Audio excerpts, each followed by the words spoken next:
Pra, normal që bashkë me qytetarët kemi festu deri në orët e mëngjesit, është fitore e madhe, sidomos në këto zgjedhje, të cilat nuk ishin vetëm zgjedhje lokale, po ishin shumë më tepër se sa zgjedhje lokale, ishte një betejë për legjitimitetin, ishte një lloj referendumi dhe pikërisht pra në Çajir dhe Tetov u përqendru fokusi. Në Çajir kemi kryer në raundin e parë, në Tetov jemi në përsitë shumë bindëse, domethënë mbi 4000 vota, që janë të paarritshme për BDI-n dhe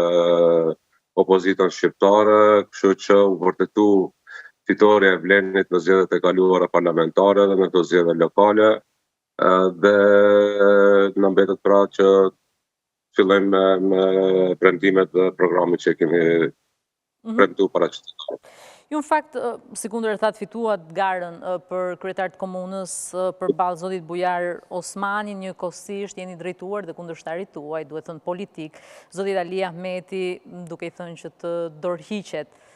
Si shihet tani më edhe ky raport pas këtij raundit të parë dhe i referojmë raportit mes shqiptarësh, asaj të opozitës dhe të Vlenit që jeni në bashkëqeverisje?